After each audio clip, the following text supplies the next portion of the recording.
In the quiet, peaceful village of Mango lived a beautiful girl named Rebecca. Rebecca, who is popularly known as Becky, is endeared to her teachers and principal by her charm and intelligence. Everything was going on fine for her until her mother's death. 6 months after her mother's death, Becky had to drop out of school. Spurred by her determination to survive, Becky had to take up menial jobs in the village, doing people's laundry, cleaning out their houses, and helping out in their farm work for some meager wages. Becky soon realized how tough life can be, especially for a poor motherless girl like her. Her father, Mr. Donna, on the other hand, does not do anything. He lays down there on his bed, listening to his radio from morning through to evening and from evening through to morning, sleeping and snoring intermittently as Becky goes from one house to another, from one farm to another, looking for work to do. At the end of each working day, she will buy food for herself, her brother Isaac, and their father, Mr. Donatus. Becky remembers vividly her mother's words at her rebellious and stubborn nature. "Don't worry, one day I will die and you will suffer endlessly," she would say, cursing her aloud and striking her hands on the ground as she lays her curses. For every day, her mother would complain about her stubbornness. For every choice she has been given was greeted with snappy and blatant refusal from Becky. One day, her mother had woken up early to go to market. It was Saturday and there was no school. She woke her up early, asking her to warm the food and prepare the meals. "Serve Isaac his breakfast and put your father's food in his food warmer. Mine too. Remember how hungry I can be after spending the whole day at the market."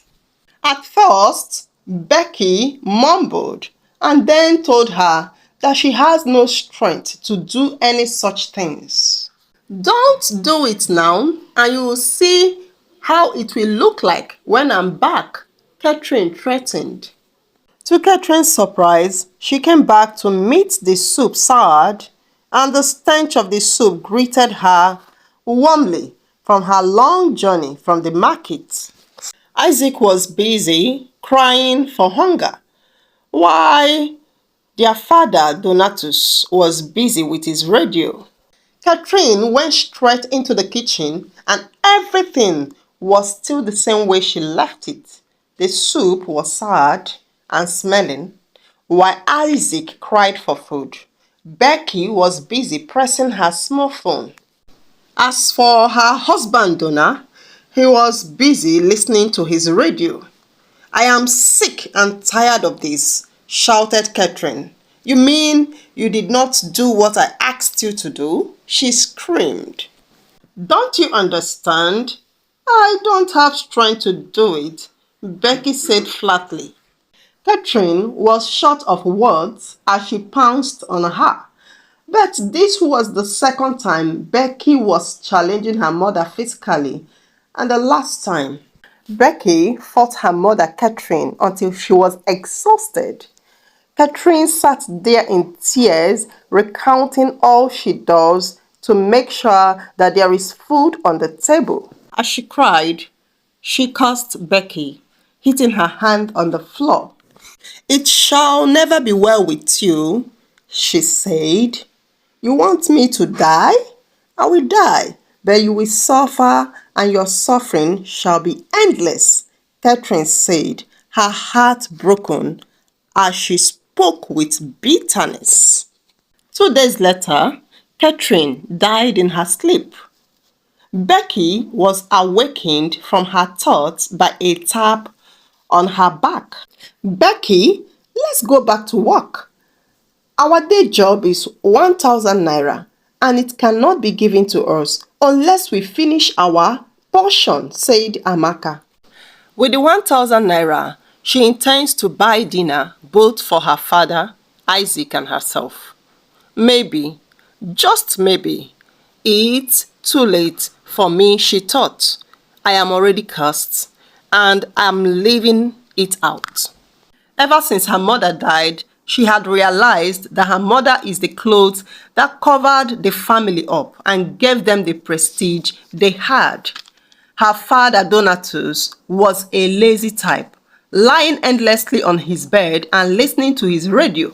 Her mother had to work the farm and sell the products in the market, making sure that there is food on the table and their school fees is paid. Ever since she died, she had become a prematured mother, a cursed one at that, working on people's farm and doing all the chores to make sure that they ate at least once a day, especially at night before they slept. Without any waste of time, she soon realized the great purpose her mother served them, how uneasy life had been for her while she was alive, and how her behavior had made her mother's life terrible.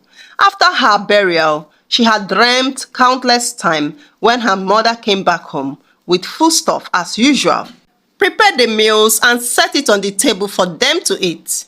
In her dreams, she had been ecstatic, hugging her mother dearly and thanking God for answering her prayers for a second chance. She even knelt down to beg for her forgiveness. Her mother had willingly forgiven her and with a warm smile tapped her on her shoulder, saying, "Rebecca, you are my baby. How can I not forgive you?" She was woken up by the hand that tapped her, but to her greatest disappointment, it was just a dream. Every morning, Becky leaves her home without eating any food, and once she was paid after the day's job, she will use it and buy food for the members of her household. As she woke up that morning, Becky thought of what to do. The world is so cruel, and life is so lonely without her mother, but she realized it too late. She wondered if it was an evil spirit that had come over her all those years, and how quickly the evil spirit disappeared after her mother's demise, leaving her with a bitter realization. She stretched herself and then went outside to wash her face before she dashed outside with her hoe and headed to Mr. Chima's farm. Time was too short to think or play around with. The stomach's demand of 3 persons stared her at her face. Maybe, just maybe, her mother had died just to punish her. She just died in her sleep. Did she take poison? Becky wondered. Or was it those grievous words that killed her? Weeks turned into months and months into years with Becky and Isaac out of school. She knew she could no longer endure this. Working her heart out to feed once a day? There must be something better. One day, she called her aunt who lives in the city. "Auntie Joe, can I come over and stay in your house for some time to enable me find a job?" she asked. To her greatest surprise, Auntie Joe agreed. "Why? Why not?" she said. "Maybe life will be better for you in the city. I'll be coming along with my kid brother Isaac," she added. Unsure if her auntie will agree at her second request. "You may, but once you get a job, you will take him along." That day was Becky's happiest day. Maybe her dead mother had truly forgiven her. Maybe the curse is broken, she thought. Since her mother's demise a year ago, nobody had ever shown her any form of kindness. That weekend, she packed her bags and her brother's bags, waved her father goodbye, saying, "I will always get back to you, Papa." She went off in a bus, and after a long, tiring journey, they arrived at the city. The city felt nothing like the quiet village of Mango where she had grown up. The streets were alive with a lot of people, passers-by and hawkers. Everywhere felt loud, big and noisy. Luckily, she and Isaac were warmly welcomed by their Auntie Jo. Her Auntie Jo was her mother's cousin, known for her generosity and kindness. No wonder she was her only mother's relative who ever picked her calls and even accepted to help. The next day, Becky was on the street trying to find a job.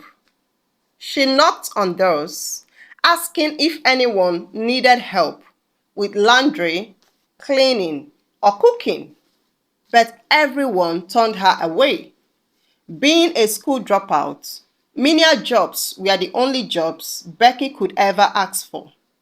"We don't need anyone," they would say, before closing the door on her face. Auntie Jo, on the other hand, wasn't rich enough to foot all their bills. She saw her day-to-day struggles as a market woman who was widowed 3 years ago. The foods were barely enough for her 6 children, let alone for 2 extra people. "Thank you, Auntie Jo, for willing to help us," she found herself saying one evening after she was back from her job hunt. "I promise to live with Isaac as soon as I find a job," she said. One day, Becky met a woman named Mama B. She had noticed how eagerly she had knocked on doors looking for a job. She offered her a small job cleaning her house. Becky worked hard as always, and Mama B was impressed with how hard she worked. She cleaned her house so perfectly and prepared a delicious meal for the weekend. "I know someone who might need a maid. A rich businessman is looking for a help. Would you like to work for him?" Mama B asked. Becky was ecstatic at the good news. "I would, Mama B." Becky smiled warmly. "Good, I will talk to him for you." Becky knelt down to thank her, letting her tears of joy flow freely. Soon, she was at Mr. Andrews' mansion for the interview. Her eyes lit with hope as she made her prayer, clenching her hands together. Mr. Andrews was a rich millionaire who lived in one of the grandest mansions in the neighborhood. At the interview, he looked cold, barely looking at her. Becky was overjoyed, however, when he hired her, with free accommodation for her and her kid brother. Becky barely noticed his coldness. At last, God had given her another chance to survive. After all the hunger she experienced back in the village, she was finally in a place where she could work, eat to her satisfaction, and earn a good living. Grateful for the chance, to her, Mr. Andrews is an angel from heaven sent to give her another chance. She had misused her chance with her mother out of sheer stupidity, but now she is wiser. Therefore, Becky worked hard, waking up every morning to prepare the meals and clean his mansion. Becky quickly registered his younger brother in a close-by school with her first salary. They lived in the boys' quarter, and once she is through with her work, she returned to the boys' quarters where they reside. Andrews barely spoke to her and his brother, but Becky was happy for what life had brought her: a comfortable room to live in and food for her and her brother Isaac. Soon, Becky began sending some part of her money to her father in the village. Life had taught her to use all the opportunity she had to do good and not to judge anyone. She therefore sacrificed her passion for school, in order to let her younger brother go to school and to take care of her father back in the village. For 6 months, therefore, Becky worked hard, being content with the fortune she now has, being a housemaid in a big mansion in the city. She worked in Mr. Andrews' house, keeping to herself and doing her best to avoid any form of trouble. As she woke up every morning, she would say her prayers and then look up her dreams before waking her younger brother up for school. Life was indeed so good for Becky. Her dreams of saving up to learn a skill, of seeing her brother Isaac through school, and of eventually having a big business of her own made her eyes sparkle with joy as she does her daily task. Mr. Andrews, on the other hand, always looked lonely and sad despite his numerous wealth. His days are filled with business calls, meetings, and trips. One particularly free day, Andrews watched from his office as Becky did her many tasks. She worked hard, radiating happiness and dedication as she mopped the floors and cooked the meals. After lunch that afternoon, as Becky cleared the dishes, Andrews watched her for a while. "You've been here for a while, haven't you?" he asked. "Yes, sir," she replied, happy that she could hear him talk in a normal tone. "Why do you always look happy?" he asked again. "Because I couldn't imagine that life could turn so good for me," she simply said. "So good with what?"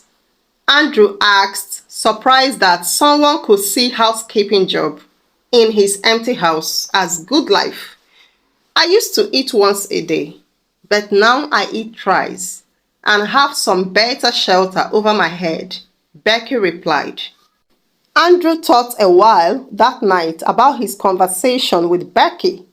For the first time, he realized that Becky was a human being, a woman for that matter. For one, Andrew's relationship had always been give and take. He sees all women as scam. They are always there just for his money. He did always hire some prostitutes whenever he needed to make out with a woman. Weeks after Andrew's first conversation with Becky, their conversation began to grow longer and deeper, and Andrews, who was once cold and distant, started to enjoy Becky's presence. He soon noticed her beauty, her brown skin, clear complexion, and her stunningly beautiful face. Becky was both surprised and careful with Andrew's sudden change. Most nights, she would cut off their conversation, saying, "Good night, sir. I have had a long day." For one, Becky does not want to lose what she had for the second time. She knew that closeness with his boss without a set boundary might make her lose him forever.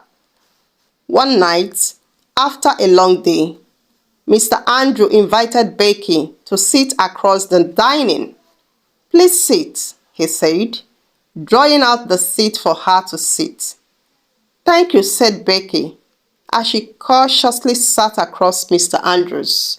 Becky had always treaded with caution. If there is one instruction she had obeyed from her mother, it is to always keep men at arm's length and to keep her body from sex until after marriage. She looked at Mr. Andrews, wondering what he wants to offer her. "Becky," came Mr. Andrews' voice, "I want you not only to be my housekeeper, but to be my sex toy too. I will give you money, all you ever wanted.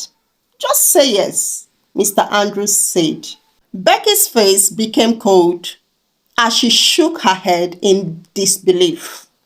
I, I, she started at first, her heart almost leaping out of her chest. I am sorry, sir, but I can't, she finally said with much courage. I will give you money, large sums that could solve all your problems, Mr. Andrews persisted. But, sir, I lack nothing. I am content with what I am able to earn, Becky replied. It was a cold night with thick darkness. The only light that shone was the security light. Suddenly, Andrew charged. Suddenly, Mr. Andrews changed his voice and tone. Is it because I asked you gently? He said fiercely. I owe you and your very life, he said as he drew her fiercely to himself, tore her clothes, and forcefully raped her. Becky screamed for help, but none had her, for the boys' quarters was far from his mansion. Becky lay there crying for hours. Finally, Mr. Andrews, who seemed to have disappeared, returned and drew her by the hand out of his mansion. The next morning, Becky had already packed her things and was crying in confusion. Where do I go from here? She wondered. It was still 5 a.m. in the morning, and Isaac lay there snoring innocently. She had a knock on her door, and it was Mr. Andrews. She peeped from the window in horror. What had he come to do to her again? Miss Becky, here is some money for you. You should be living out of this house at the end of today, came his cold voice. Becky was mad at him. Away with your evil money, you scoundrel! Becky shouted at the top of her voice. I don't need your evil money, but one thing I assure you is that you must surely pay for this. Soon it was sunset. Becky and Isaac was out on the street. She wondered where to begin from. She first found herself at the local health center, where she explained to the midwives what had happened to her. They listened compassionately, giving her some medications. You did well by coming, they said, as they gave her some pills. This is to make sure you don't get pregnant. The kind nurse said to her after all the medical examination. They also booked her for tests for sexually transmitted diseases. They also helped connect her to the agents who found a room apartment for her. A week later, Becky was out on the street looking for a job again. This time around, she got the job of a cook in a hotel. She also registered Isaac in a new school close to her house. Becky's new job was challenging, but she took it as her last hope. Her dedication made her stand out. She was soon promoted. Becky worked so hard, climbing the corporate ladder, and in 5 years, she started out her own business, Becky Fast Food. With Isaac out of high school, Becky teamed up with his brother, and together they built the most outstanding fast food in the city. Looking back one day from her office window, Becky remembers her lowest point when she was raped at Mr. Andrews' house. It was a thought she always fights not to remember. Soon, they were millionaires as their business have grown in leaps and bounds. They brought their father to come and live with them at the city. Soon, Becky and Isaac were looking for a place to open their second branch. The agents were contacted and many houses were listed to Becky for sale. A particular house struck Becky's attention. Number 10 Coca Street. It was a familiar name, Mr. Andrews' house. She quickly called her agents. Negotiate for that house. I want to buy it, she said. In the course of the negotiation, Becky learned that the owner of the house was in desperate need and really wants to sell the house desperately. Mr. Andrews had become bankrupt. The asking price was 500 million naira, but he agreed to sell the house at 50 million in order to settle his creditors. A day after the payment, the documents are to be transferred to the new owner. Becky wore her black corporate gown along with her black spec. She was ushered into the dining. As she sat down, thoughts raced through her mind. All the agents could not understand. They never knew the irony of life that is about to be played out. Becky and the agents waited patiently for Mr. Andrews to come downstairs. Finally, Mr. Andrew was downstairs and everyone was introduced. As they called her name, the new owner, Miss Becky Okeke, Becky removed her black spec. Mr. Andrews' face froze as he recognized the new owner, the CEO of Becky Fast Foods. He almost fainted. After the documents were signed, Becky was on her way to her car when he rushed behind her. "Becky, please, can I have a word with you for a moment?" he asked. Becky waited to hear what he had to say. "I'm sorry, please. Can you forgive me?" he asked. Becky was mute. It's been 6 years, she thought. This man never looked for her to ask for forgiveness until now. Becky was different. All the other housekeepers willingly slept with Mr. Andrew for money until he decides to kick them out. But Becky refused to sleep with him despite offering her money, and also refused to take his money. That morning, he did ask her out of his house after raping her. Since after then, Mr. Andrews had entered from one problem to the other. He lost all his businesses and became greatly indebted. His heart had always told him that there is something about that girl that will come after him to haunt him. Hey viewers, what is your take on this amazing tale? Do you think Becky should heartily forgive Mr. Andrews? Please, kindly share with us on the comment section below and subscribe as we continue to load you with more amazing tales at African Tales by Oma. We love you so much. Bye for now.